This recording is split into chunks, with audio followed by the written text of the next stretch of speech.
So hi guys welcome back to my channel. अन्तखेरि यो video चाहिँ स्पेसली मेरो बाबा ससुराले पनि मेरो भिडियो हेर्नुहुन्छ हो। मेरो आमाले पनि भिडियो हेरिबस्नुहुन्छ। सबभन्दा बेसी सुर्ताउने चाहिँ बाबा आमा मेरो ससुरा हो। अन्त उहाँहरूको लागि हो यो भिडियो चाहिँ। अन्त बाबा यो मेरो पछाडिको चाहिँ के हो भन्नुहोस् त। यो चाहिँ हो तपाईँको पानी फिल्टर गर्ने हो। यसले चाहिँ पानी सफा आउँछ, फिल्टर भएर आउँछ। कस्तो हुनुहुन्छ तपाईँहरू? राम्रै हुनुहुन्छ होला, आफ्नो ख्याल राख्नु होला ल। म पनि राम्रै छु। अन्त यो चाहिँ नि हामी जुन चाहिँ घरमा बसेको छौँ त्यसको यो छाना हो। यो चाहिँ तपाईँको 2 तले माथि हो। यताको सिनहरू देखाउँछु ल तपाईँहरूलाई। हेर्नुहोस् त, यो यतातिरको घर हो। कलरफुल छ प्रत्येक घर, दामी डिजाइनमा बनाएको छ। हामी बसेको ठाउँमा चाहिँ यस्तो छ हौ तपाईँको हो। बेसी भिडभाड छैन, यता सफा पनि सफा छ। अन्त यो चाहिँ छाना हो।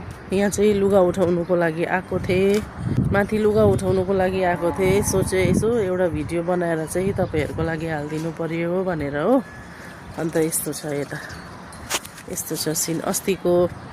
अस्ति बनाएको भिडियो चाहिँ तलबाट बनाएको थिएँ हो। यो चाहिँ आज मैले छानामाथिबाट चाहिँ बनाउँदैछु। अन्त यता सबै राम्रै छ हो, तपाईँहरू नसुर्ताउनु। अलिकति यो साइडको सिन देखाउँछु ल।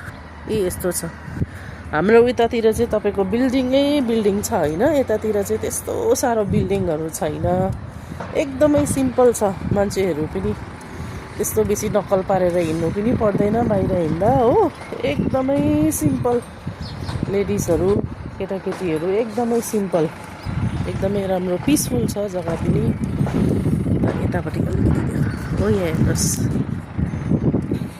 पहाडहरू छेउछेउमै छ। यो चाहिँ हो तपाईँको श्री कृष्ण गेस्ट हाउस हो। एसी पनि छ, एसी पनि छ, सबै कुरा राम्रै छ। अन्त यस्तै चल्दैछ। तपाईँहरू पनि राम्रोसँगले बस्नु होला, आफ्नो ख्याल राख्नु होला। हस्, अब म अर्को अपडेट चाहिँ तपाईँहरूलाई अर्को ब्लगमा दिन्छु। Bye bye, take care. अब हामी अर्को भिडियोमा भेट